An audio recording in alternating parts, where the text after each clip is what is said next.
The chandeliers inside St. Eloise Cathedral glittered like fallen stars. Each crystal sparkled in a soft golden hue, casting warm light over the silk-draped pews, ivory roses, and gold-trimmed altar. The scent of expensive perfume mixed with fresh lilies hung in the air like a secret waiting to be revealed. Guests sat in silence, waiting. Waiting for a moment they thought would be magical, romantic, the beginning of a fairy tale. No one had expected a nightmare. Then came the slap. It rang out louder than the church bells, louder than the soft murmurs of excitement, louder than the thoughts racing in everyone's mind. A gasp spread like wildfire. The bride, stunning in her pearl-white gown, stood frozen. Her veil slipped sideways. Her cheek flushed red where the groom's hand had landed, not gently, not by mistake, but with intention. Purpose. Fury. People blinked. Some thought it was a joke, a twisted, tasteless prank. But the look in the groom's eyes, cold, proud, unrepentant, made it clear, this was no accident. There was no sound now. No camera clicks. No movement. Just the sound of silence and the bride's slow, deliberate breath. She didn't cry. She didn't scream. She didn't run.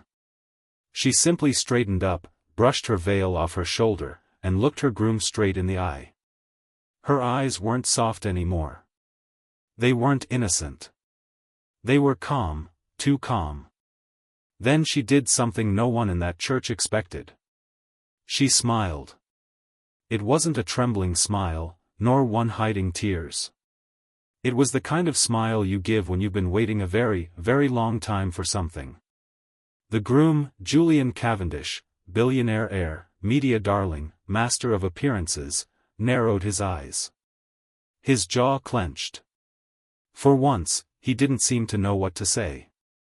The bride leaned in ever so slightly, her voice soft but clear enough for the nearest guests to hear.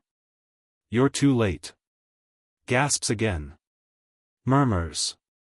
Someone in the third pew dropped their program. A woman clutched her pearls. An elderly man whispered a prayer. Julian's expression didn't change.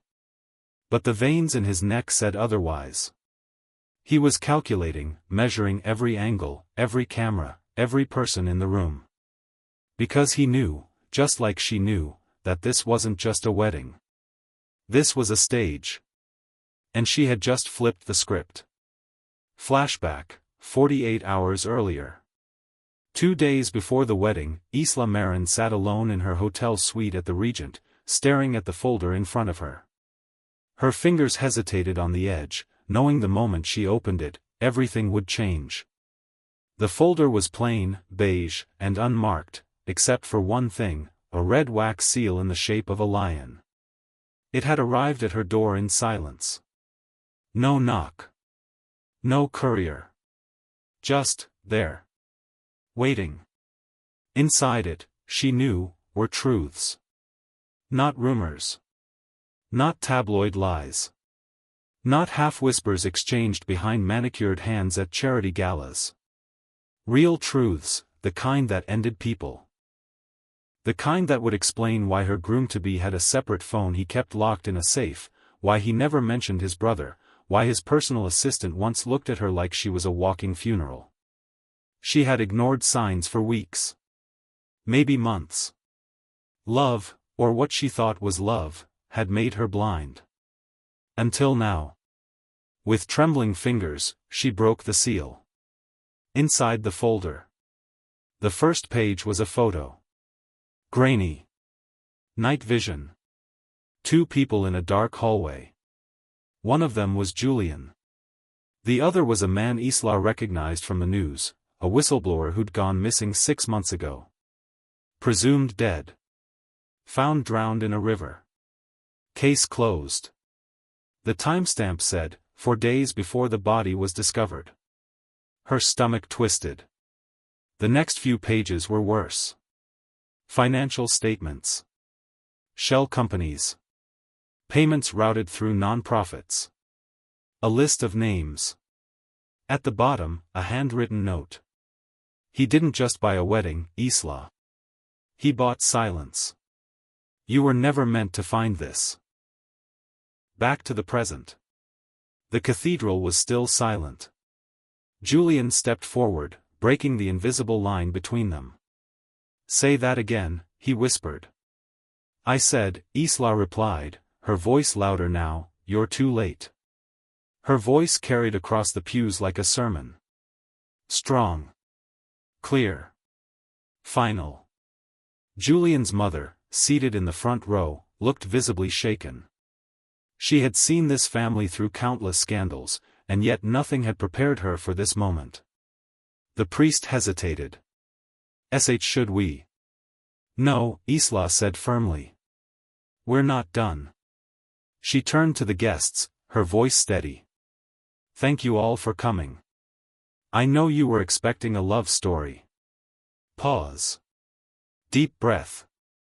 But what you're about to witness is a reckoning. The cameras were already rolling. Julian's security team had insisted on a private wedding. No paparazzi. No press. What he didn't know was that Isla had hidden 3 live cameras in the floral arrangements, connected to a private server. And a 4th. The most important one, was inside her necklace. The entire ceremony was being streamed to a secure folder, backed up in the cloud, and mirrored to a journalist friend's inbox with strict instructions. If Isla didn't cancel the send within the next 10 minutes, the footage would go public. She had 5 minutes left. Julian's mask slips. Isla, I don't know what you think you're doing, Julian said, finally breaking his silence. You're making a fool of yourself. She tilted her head. Funny, coming from someone who had his assistant threaten a man into silence, before he ended up dead. More gasps. Julian's face twitched, barely, but she saw it. You don't know what you're talking about, he said, his voice colder now. Isla stepped forward. No? Then maybe you can explain these. She pulled out a USB drive from the lace hidden in her sleeve and held it up. Financial records. Names. Routes. Secrets you thought were buried. And do you want to know what the best part is, Julian? He didn't respond. She smiled again, that same dangerous smile. I didn't come here to marry you, she said. I came here to end you. 3 minutes left. Guests were now rising from their seats, unsure whether to flee or film. Phones had been forbidden at the entrance, but someone, perhaps a rebellious cousin, had begun recording. Julian's father stood up. That's enough, he barked. This ends now. Isla turned to him. No, Mr. Cavendish. This only ends when the truth is out. She looked at the priest. Do you know what he did to your niece? The priest paled. Julian's fist clenched. You think you're safe because you have backup? You think anyone will believe you? Isla didn't flinch. They don't have to believe me. They just have to see what I've seen. The final blow. With a click, she inserted the USB into the ornate projector laptop beside the organist, part of the wedding montage plan Julian had arranged. But instead of baby photos or romantic music, the cathedral filled with dark footage. Wire transfers. Emails. Audio recordings. Faces of the missing. Faces of the silent. Julian's empire, unraveling in real time. One woman in the front row fainted. Another began sobbing. Julian didn't move. Isla turned to him, her voice like a sword. You shouldn't have underestimated the girl who smiled at your slap. The truth had a way of making everything silent. Even chaos. Even disbelief. As Isla's words echoed through the grand cathedral, something shifted in the room. The air had changed. Heavy. Tense. Charged like a storm moments before it breaks. And though Julian stood tall in his designer suit, with every thread tailored to perfection, it was clear. He wasn't in control anymore. Isla had taken it all, the narrative, the moment, the illusion, and shattered it. But to understand how, and why, and what she was truly after, we need to go back. Not just to the moment she broke the wax seal on that folder. But years earlier, when Isla Marin wasn't wearing a $40,000 gown or standing in front of cameras. When she was just a waitress with a past she didn't talk about, and a reason to never trust men like Julian Cavendish. 5 years earlier, Camden Street Diner. The diner was small. One of those places that hadn't changed its wallpaper since the 80s. Vinyl seats with small tears patched in duct tape, laminated menus with syrup stains. But it was warm. Safe. Isla liked it that way. She worked the late shift, when the air outside got too cold, and the city forgot people like her existed. Tips were bad, customers worse. But it was a job. And after everything she'd been through, it was enough. That night, she was refilling coffee at table 6 when a man walked in who didn't belong. He was tall, clean, and sharp-edged in every way. Like he'd stepped out of a magazine and into the wrong movie. Black coat. Polished shoes. A Rolex that didn't belong on this side of town. Julian Cavendish. He took a booth and ordered black coffee. No cream, no sugar. He barely touched it. He just watched. He watched Isla. The first conversation. "You ever get tired of hiding?" he asked, casually, when she came to check on him. She froze. "Excuse me?" Julian smiled. Not kindly. Not cruelly. Just, knowingly. "You've changed your name 3 times. You don't exist before age 16. And you flinch whenever someone walks behind you." Isla gripped the coffee pot tighter. "I'm not here to hurt you," he added. "In fact, I could help you." She didn't believe him, not for a second. But something about him made her curious. Dangerous men were easy to spot. But men who looked safe while being dangerous, they were the real monsters. "What do you want?" she asked, carefully. He smiled. "Just conversation." That was the beginning.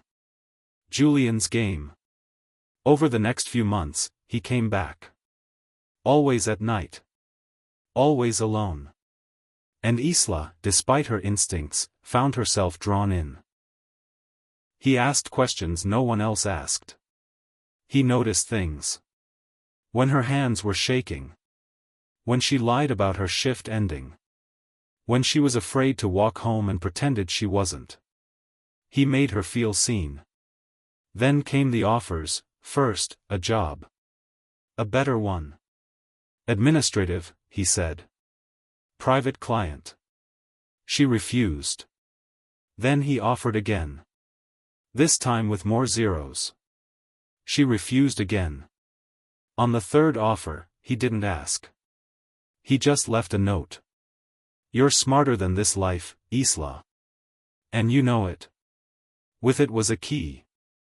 To an apartment she couldn't afford. A chance she didn't think she deserved.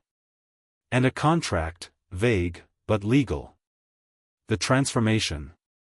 Within a year, Isla went from waitress to assistant, then from assistant to confidant. Not just to Julian, but to his empire. She learned his world. The language of wealth. The unspoken rules of power. How to dress like you owned the room. How to lie without blinking. How to see the knife coming before it slid between your ribs. She played the part. Learned it so well she started to forget the girl who'd once walked home in the snow just to avoid cab fare. But Julian never forgot. Because he hadn't saved her. He had studied her. Controlled her. Shaped her into the perfect weapon, the kind that wouldn't question him. Until she did. The mistake he made. Julian was careful. Every move calculated. Every word rehearsed. But power makes people arrogant. he started letting things slip. Late-night calls. Documents he left open just a second too long. A bruised intern who didn't want to talk. A brother who disappeared. And finally, the look in his eyes when he didn't think she was watching. The coldness. The absence. It wasn't love. It was ownership. And Isla realized, he didn't love her. He owned her. And like everything else in his world, she was disposable. That's when she started preparing. The girl behind the smile. Back in the cathedral, Isla stood tall as the footage rolled behind her. Every eye was on her. Not on the groom. Not on the family. On her. Not because she was the victim. But because she was no longer playing one. I know what you're all thinking, she said, turning to the crowd. Why now? Why here? Why in front of all these people? She stepped down from the altar, walking slowly. Because power hides in places like this. Behind stained glass. Behind names like Cavendish. Behind weddings that were never about love, but about image. She stopped in front of Julian's mother. I'm sorry for the scene. I really am. But your son isn't the man you think he is. The woman looked away, shaking. Isla turned to the rest. This wasn't revenge, she said. This was exposure. The reaction. Reporters were already circling outside. A junior staffer from Julian's tech company ran out the side door, likely ready to leak what he'd just seen. The internet, by now, was already rumbling. Whispers. Hashtags. Forums. And Julian? He stood still. Stoic. But inside, Isla could see it, he was unraveling. You think this ends me? He said under his breath. No, she replied calmly. You already did that yourself. I just gave the world a front row seat. The deal she made. What no one knew, not yet, was that Isla hadn't come alone. Days before the wedding, she had made a deal with someone Julian had wronged. A tech whistleblower named Emery Lynn, presumed dead, but actually in hiding. Isla had found her. Protected her. Helped her. And in exchange? Emery gave her the last piece of the puzzle, the access code to Julian's shadow account, filled with evidence he thought was gone. That USB she showed? It was just a teaser. The real files had already been delivered. To the SEC. To international watchdogs. To the people who had been silenced for too long. The fallout begins. As Isla walked down the aisle, alone, she felt nothing. No fear. No regret. Just clarity. She wasn't walking away from a groom. She was walking away from a system. A game. And behind her, that system was crumbling. Board members were receiving calls. Bank accounts were being frozen. Lawyers were texting frantically. The Cavendish name, once untouchable, was now trending for all the wrong reasons. And it all started with a slap. One he thought would break her. One that, instead, set her free. One last twist. Outside, flashing cameras greeted her like a wall of lightning. But Isla didn't stop. She walked down the cathedral steps and into the waiting car, a black town car that pulled away smoothly from the chaos. Inside, someone was waiting. A man with a scar on his cheek and tired eyes. Emery Lynn's brother, the one who'd been hunting Julian in the shadows for years. He handed Isla a tablet. It's done, he said. The files are in the wind. She nodded. And for the first time in a long time, she let herself cry. Not because she was sad. Because she was free. The calm before the storm. For 36 hours after the wedding disaster, the world didn't breathe. News of the altar incident had spread like digital wildfire. Social media was ablaze with hashtags. Hashtag slap scene round the world. Hashtag Isla Marin. Hashtag Cavendish collapse. TikToks were reenacting the slap in slow motion. Twitter was dissecting Isla's smile frame by frame. Journalists were on round-the-clock duty, digging into old Cavendish lawsuits, archived board meetings, offshore dealings. And while Julian's PR team tried to spin the incident as a misunderstood emotional moment, no one was buying it. But then came the real blow. The leaked video Isla had uploaded, clean, organized, damning, had gone viral.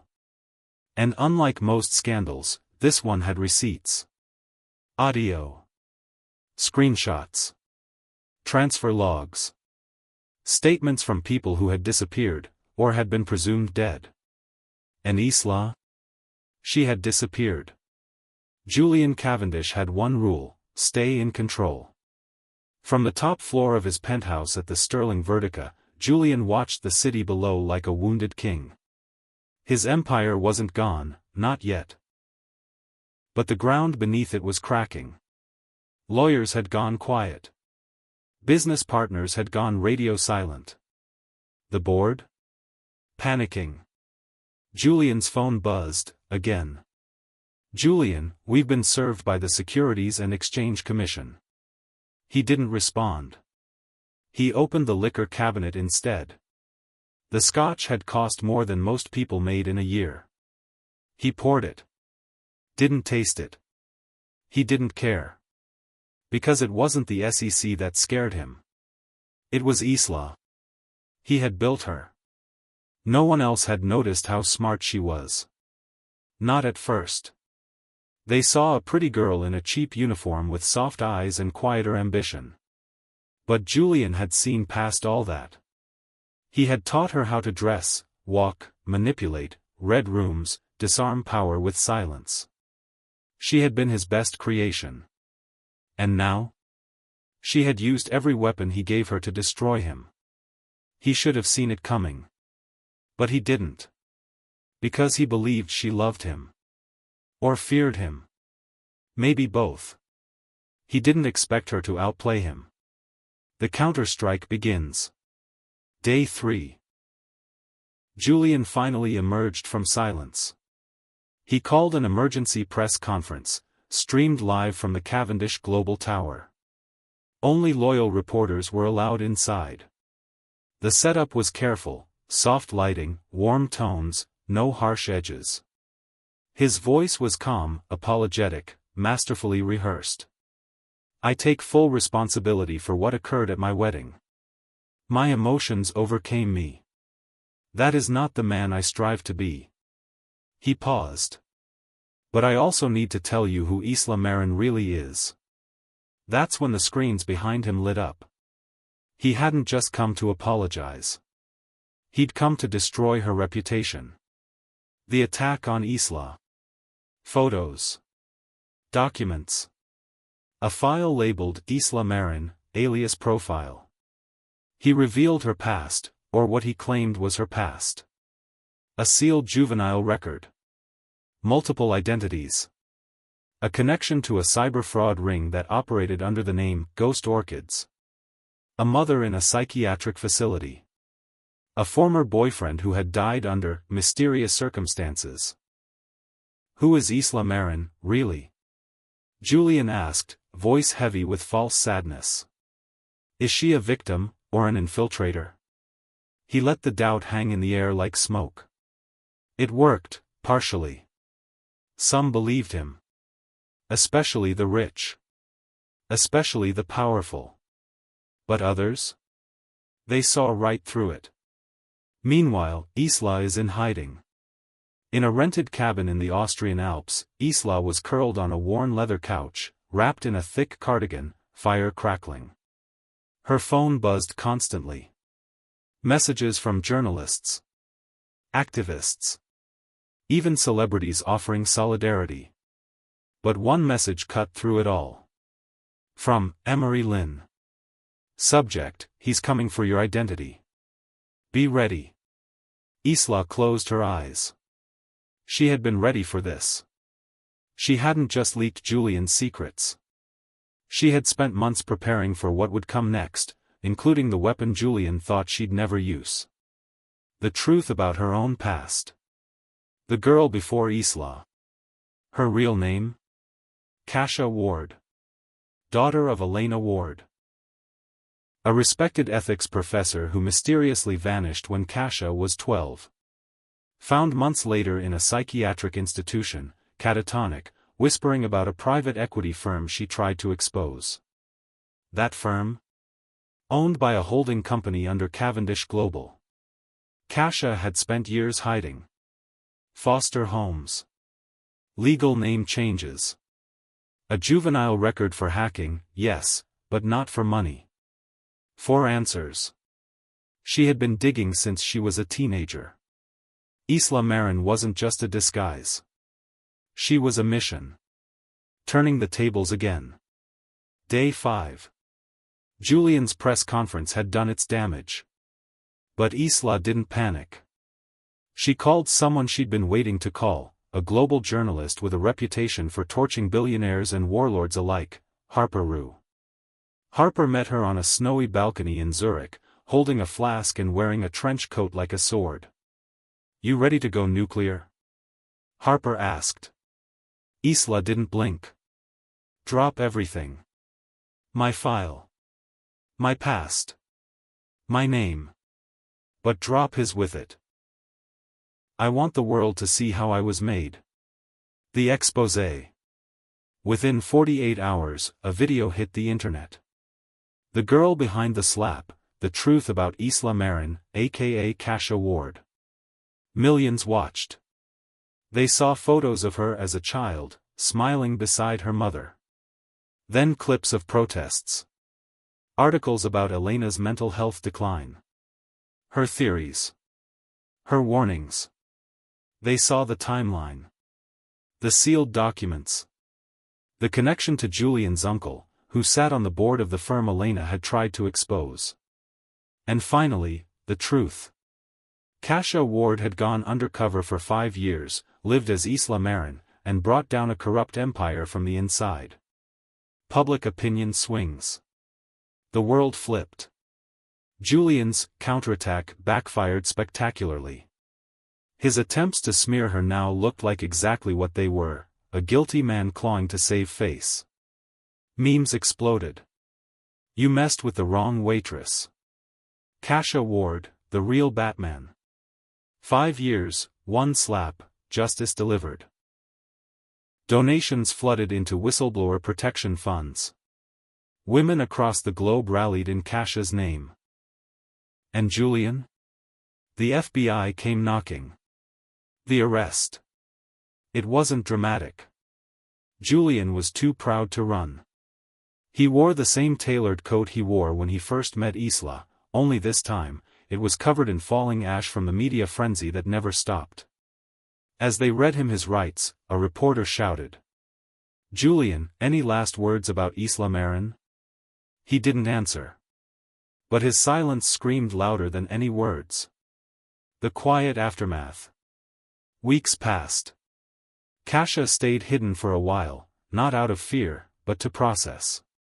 To mourn the parts of her life she'd buried. To let herself be human. Then came the letter. Handwritten. No return address. "You turned pain into purpose. My mother would have been proud." She smiled. And for the first time since the slap, she slept without checking the locks twice. But one thread remained unpulled. In the shadows of a different city, a man watched the news from a dark room. He wore glasses. Clean suit. Silent eyes. He turned off the screen. On his desk. A photo of Julian shaking hands with a Middle Eastern financier. Another of Kasia, standing at the altar. The man picked up a phone. "She's smarter than we thought," he said. "Activate Protocol Sable. We're not done with her yet." 1 month later, silence isn't always peace. Kasia Ward, known to the world as Isla Marin, had gone quiet after the fall of Julian Cavendish. Headlines had shifted to new scandals, TikTok had moved on to new trends, and the storm she ignited had seemingly passed. She should have felt peace. But peace doesn't exist for people like her. Not when justice only peeled away the first layer. Not when Protocol Sable had been activated. Not when Julian Cavendish had whispered something into her ear the day he was taken away in cuffs. You only broke the first lock. You don't know what you've started. And he was right. Because she didn't just destroy a man. She'd triggered a system that had been silent, buried, and prepared. A quiet attack. Kasia had relocated to Lisbon under a new name, Mira Vallon. A top-floor flat with no digital signature. No cameras. No deliveries. She was careful. Always had been. But strange things began happening. First, her VPN flagged unusual login attempts. Then the burner phone rang once, no caller ID, just silence. And finally, a postcard arrived. Do you really think this ends with him? No signature. No return address. She'd seen this kind of precision before, not in Julian's games, but in what he feared. The unnamed organization within Cavendish Global's international shell companies. She knew the name. She'd heard it only once. Protocol Sable. The group Julian never spoke of. Because even he feared it. Backtracking the source. Kasia couldn't run. She had spent 5 years learning the game, and now she had to play it at its highest level. She contacted Harper Rue again, who was already being followed by drones and shadowed by an anonymous motorcycle in Paris. You just pissed off people with kill lists, Cass, Harper warned. You exposed a crooked CEO. But now? You're a loose thread in a $40 billion web of buried blood money. Kasia didn't flinch. I want names. I want whoever activated Sable. Harper paused. Then slid a name across the table. Casper Roth. Who is Casper Roth? Roth wasn't in Julian's circle, he was above it. Born in Prague. Educated in Zurich. A ghost since 2009. No public footprint. No tax filings. But intelligence networks whispered that he ran Sable, a covert subnetwork for corporate containment. Not a hitman, Harper said, a reality engineer. He didn't kill people. He erased them. Whistleblowers. Reporters. Mid-level employees who knew too much. People like Kasia's mother. Elena Ward. Everything made sense now. Kasia hadn't just hurt Julian. She'd pierced the veil around Roth. And now Roth wanted to close it, permanently. The Lisbon incident. Kasia knew the flat wasn't safe anymore. But she didn't expect them to come so fast. Midnight. A power cut. Then a static buzz in the air, jammers. Her cameras went dark. Her motion sensors, disabled. She moved silently, grabbed her go bag, her encrypted tablet. A silhouette moved at the door. Not police. No markings. She ducked, silently slipped through the bathroom vent to the alley behind. But when she emerged, a black SUV was waiting. One man inside. Not armed. Just, waiting. He opened the window slowly. I was told to offer you a choice, he said. Disappear now, or be disappeared later. Kasia's response. She stepped closer. Smiled faintly. And dropped a flash drive into the car through the window. Here's my answer. What is it? The man asked. A live stream link. He blinked. Live stream? Kasia leaned down. If anything happens to me, anything at all, that link will go public. And what it reveals will make Julian look like a footnote. The man flinched. Your boss loves control, she added. But what he doesn't control, is me. She stepped back. Calm. The SUV pulled away. Inside the flash drive. Harper had helped her create it, a deadman switch system triggered by Kassia's biometrics. If she didn't log in every 48 hours, the stream would go live. It included video testimony from Emery Lynn, classified files from Cavendish Global's encrypted server, dug up with the help of an anonymous dark web group, audio of Julian referencing Project Mantis, tied directly to Roth. It wasn't just insurance. It was leverage.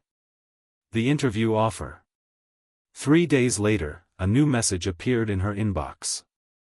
No traceable sender. We want to talk. You've earned that right. But no cameras. 1 location. 1 hour. Alone. A set of coordinates. Deep in the Swiss Alps. Kassia knew this could be a trap. But she also knew power never invited people unless it was worried. She went. The Alpine meeting. The building was almost invisible. Buried into the side of a snow-drenched cliff, accessible only by a coated cable car. Inside, warmth. Clean lines. No decor. Just a table. And a man. Mid-50s. Sharp eyes. A calm that made Kassia's skin itch. Caspar Roth. I admit, he began, you've caused problems. Kassia said nothing. You want answers, he continued. Closure. Justice. He leaned forward slightly. I can give you your mother's real file. The truth. But in return, you'll end the stream. And you'll disappear. No interviews. No books. No legacy. Kassia stared at him. Then asked, why do you care? Roth gave a cold smile. Because truth is messy. And we prefer clean endings. Kassia's choice. She held the envelope. Inside, everything about Elena Ward, the final interviews, the clinical notes, her written warnings about Roth's early black-budget connections. If she walked away now, she could have peace. Safety. Closure. But no justice. She stood.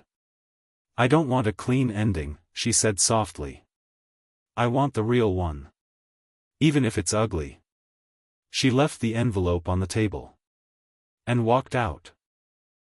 The stream goes live. 2 weeks later, she triggered the stream anyway. The world watched. And this time, they believed. Because the narrative wasn't just about a slap. Or a corrupt CEO. Or a brave bride. It was about generations of silence. A system built to erase truth. The whistleblowers who'd gone missing. The mental wards used as prisons. The corporations laundering cruelty through PR firms. Kassia put names to it all. And the world listened. Aftermath. Interpol opened an inquiry. Roth vanished. His assets froze. Senate hearings were scheduled. Kassia stayed underground, not afraid, but strategic. She wasn't just surviving anymore. She was planning. Because Roth may have disappeared. But she knew something he didn't. She was no longer alone. Final scene, unknown location. A small cafe. Dusty. Hidden in a corner of Marrakesh. Kassia sat at a table with 3 others. A journalist from Caracas. A coder from Cairo. And a woman who had once worn a Cavendish employee badge. None of them spoke at first. Then Kassia said. If they want a war on truth. She took a sip of bitter coffee. We give them one. They nodded. Together, they began planning what would become the largest whistleblower coalition in history. Prologue, Ghosts That Never Died. In a windowless bunker deep beneath Reykjavik, a server purred to life. It wasn't much, just a blinking node on the world's forgotten internet. But for a handful of people, that flickering light was everything. A signal. Kasia Ward, formerly Isla Marin, was ready. The slap that had once stunned the world had long since turned into something else.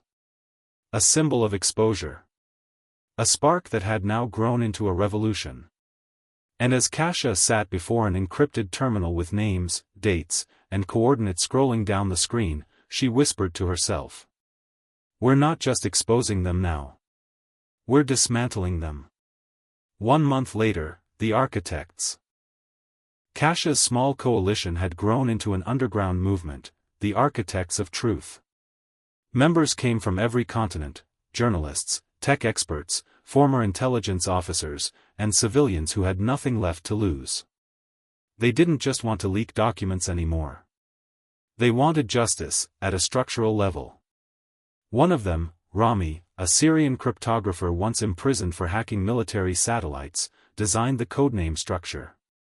Every corrupt entity linked to Cavendish Global or Protocol Sable was now assigned a pillar name. Pillar I, Thorn Industries. Pillar 2, Maronet. Pillar 3, Blackbridge Council. Pillar 4, Lucent Vault. Pillar V, Benevotech. Each was a hidden node, a company laundering information, testing on humans, burying whistleblowers, rigging elections, manipulating food markets, or financing war. Each was untouchable by law. Until now. The first mission, cracking Thorn. Kasia and her small team targeted Thorn Industries first. A front company based in Johannesburg. Officially a medical R&D firm. In reality? A silent investor in forced drug testing programs on detained asylum seekers. The mission was precise. Objective, extract internal financial logs. Delivery, leak to the World Health Tribunal.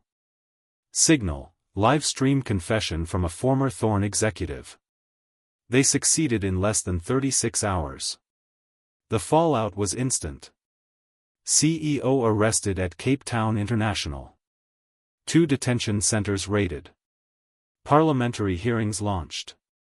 The world now knew, Kasia Ward wasn't done. She was just getting started. Meanwhile, Roth resurfaces. Despite international warrants, Kasper Roth hadn't vanished entirely. Satellite intelligence placed him at a private resort off the coast of Malta, where he was guarded by a corporate-funded paramilitary security group known as Halo 12. But he wasn't hiding. He was rebuilding. He had already begun a counterstrike. Digital campaigns discrediting whistleblowers, fake AI-generated confession videos, bots flooding hashtags to bury truth under noise. And worse? He was funding a global misinformation architecture called EchoForge. An AI system trained not to inform, but to confuse. Roth no longer needed to control the truth. He just had to make it impossible to find. Kasia's dilemma, fight fire with fire? In a meeting deep inside a hidden compound in the French Pyrenees, Kasia stood before a digital screen filled with flickering global maps and red markers. Her team debated. EchoForge is poisoning reality, Rami said. If we don't use AI against it, we lose. But then we become them, said Harper Rue. When the truth has handlers, it's no longer truth. Kasia sat silently. Watching. Listening. Then she stood. We don't need AI to tell the truth, she said. She turned to the wall. We need people. Operation Mirror Flare.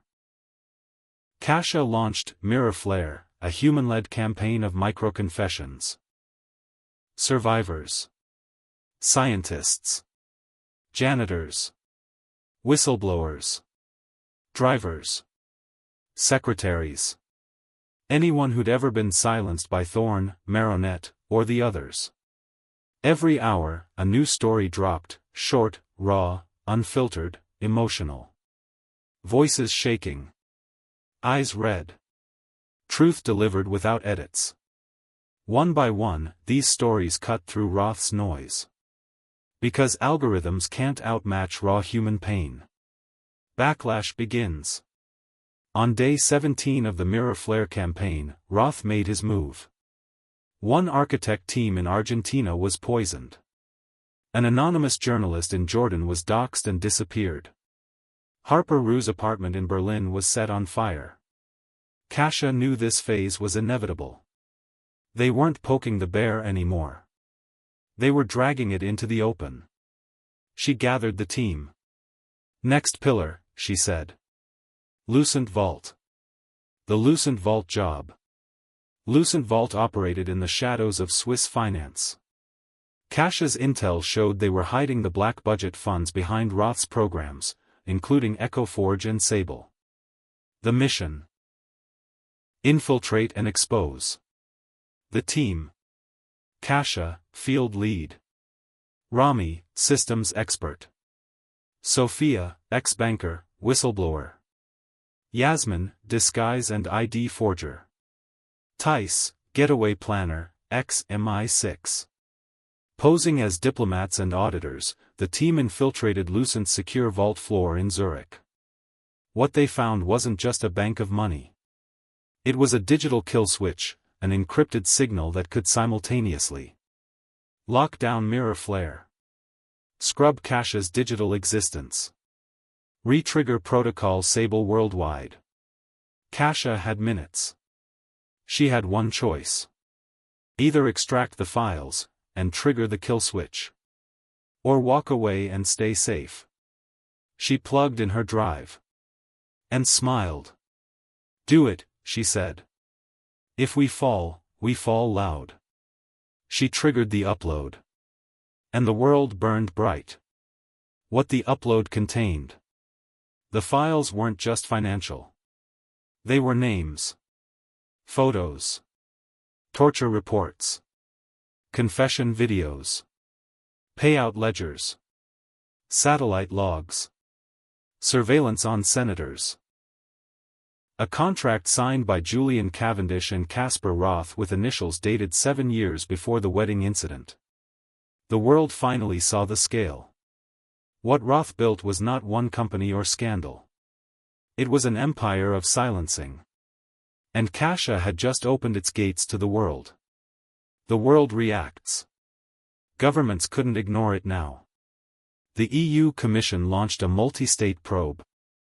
The ICC began considering truth suppression as a new form of global crime.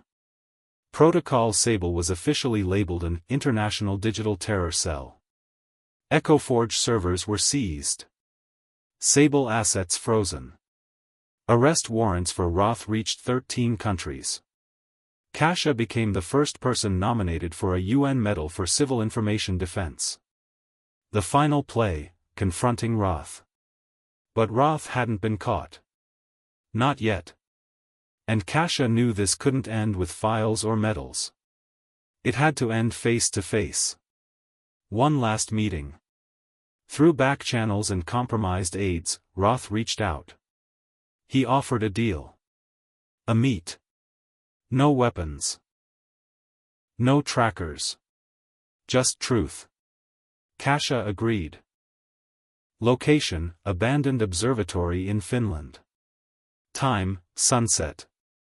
Weather, snowstorm. Kasia arrived alone. Roth was waiting, older now. Thinner. But eyes sharp. You won, he said.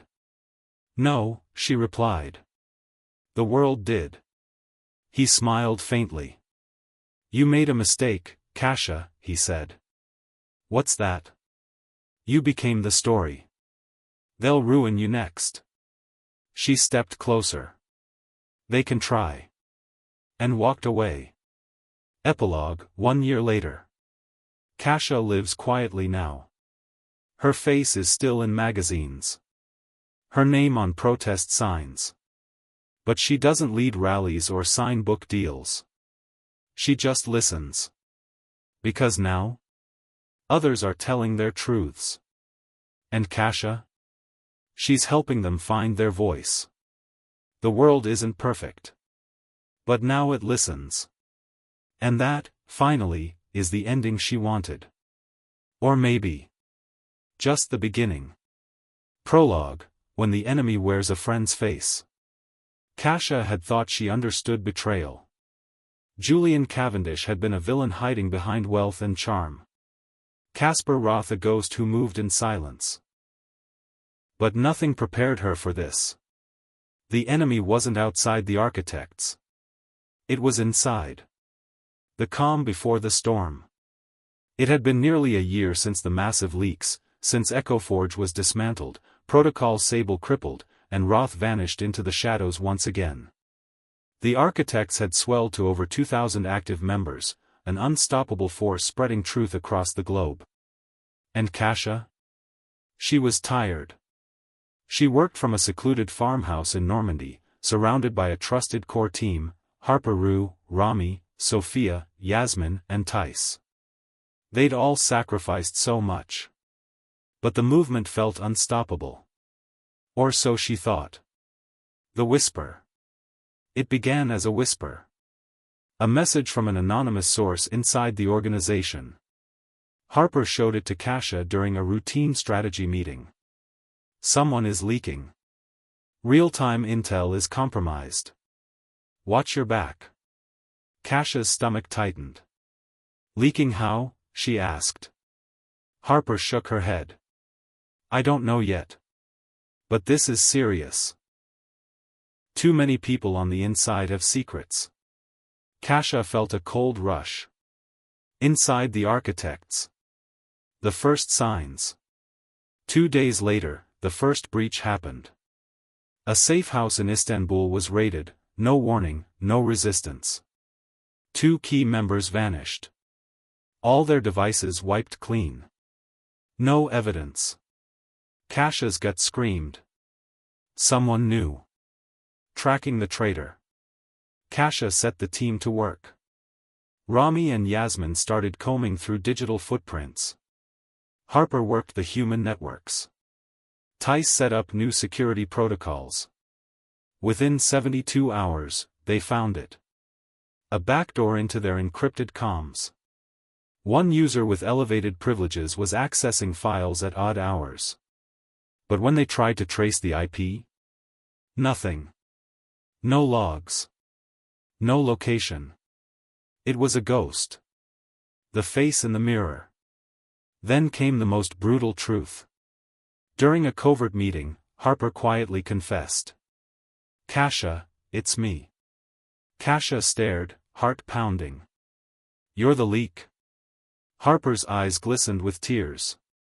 Not by choice. I was compromised. Harper explained. Months ago, her sister had been kidnapped by a shadowy group linked to a surviving Protocol Sable faction. They used her sister to blackmail Harper, forced her to feed misinformation, sabotage missions, and hand over intel. I never wanted this, Harper whispered. I'm sorry. Kasia's mind raced. The woman who had fought by her side, now a weapon against her. The fracture. Kasia had 2 choices. Exile Harper and risk losing her invaluable skills and connections. Trust Harper and try to control the damage. They chose to trust. Together, they built a counterintelligence plan, feeding false information to the unknown enemy, tracking communications, and setting traps. But trust was fragile. The double game. Harper went deeper undercover. Kasia's team worked around the clock, but leaks continued. A shipment of safe documents was intercepted in Rio. An entire database was erased from their servers in Nairobi. More members were disappearing. Kasia felt the walls closing in. Tice's secret. One night, Tice approached Kasia privately. He was tense. There's something I need to tell you. Tice revealed he'd been contacted months ago by a former MI6 officer with ties to Protocol Sable. They'd threatened to expose his past unless he cooperated. He had been feeding small pieces of information, but had never intended to betray the architects. I want out, Tice said. But if they find out I'm pulling back, I'm dead. Kasia faced yet another impossible dilemma. Betrayal and blood. The next week was chaos. A high-ranking architect, Sophia, was assassinated in a Berlin safe house. The message was clear: we're still here. Kasia knew that this wasn't just a battle of truth versus lies anymore. It was survival. The turning point. With the network bleeding, Kasia made a desperate move. She organized a virtual summit, all architects invited. In that summit, she revealed Harper's story and her deep undercover role, Tice's reluctant cooperation and plan to fake his disappearance, a new strategy to expose the mole publicly, and root out the entire Protocol Sable faction still embedded in their ranks. The summit was tense. Accusations flew. But slowly, the architects united again. The sting operation. Kasia and Harper hatched a plan. They would plant bait, fake sensitive data, in multiple locations. Then watch which sites got hit. Tice would act as a double agent, feeding false intel back to Sable, while secretly working with the architects. It was dangerous, but necessary. The trap springs. Within 48 hours, the enemy bit. 2 safe houses were raided in Mumbai and Johannesburg. Tice fed misinformation claiming the architects were planning a global broadcast exposing Protocol Sable's remaining leaders. Suddenly, encrypted chatter exploded. The mole revealed himself. Michael Dre, a charismatic former journalist recruited years ago. He had slipped in, rising quickly through the ranks. His motive? Power. Control. A twisted belief that the world needed order, and Sable was the only way. Confronting Michael. Michael was cornered in a remote farmhouse outside Oslo. Kasia led the extraction team. The confrontation was brutal. Michael confessed coldly. "You want chaos? I offer order." Kasia's voice was steady. "Your order enslaves truth. That's not order. That's tyranny." In the end, Michael was detained, but not without cost. Kasia was injured in the raid. Healing and resolve. Recovering in a safe house, Kasia reflected on the battles, outside enemies, and the darkest threat of all. The shadows within. She realized the war for truth was never just external. It was personal. It was painful. But it was worth it. A new dawn. The architects purged their ranks. Security protocols hardened. New leaders emerged, vetted by Kasia herself. And as she looked to the future, she knew this. The enemy could wear many faces. But so could the warriors of truth. And Kasia was ready. Closing scene. In a quiet field beneath a rising sun, Kasia stood alone. She held a folded paper in her hand. It was a note from Harper. "We fight the darkness best when we shine together." Kasia smiled softly. Her journey was far from over. But now? She wasn't afraid of the shadows.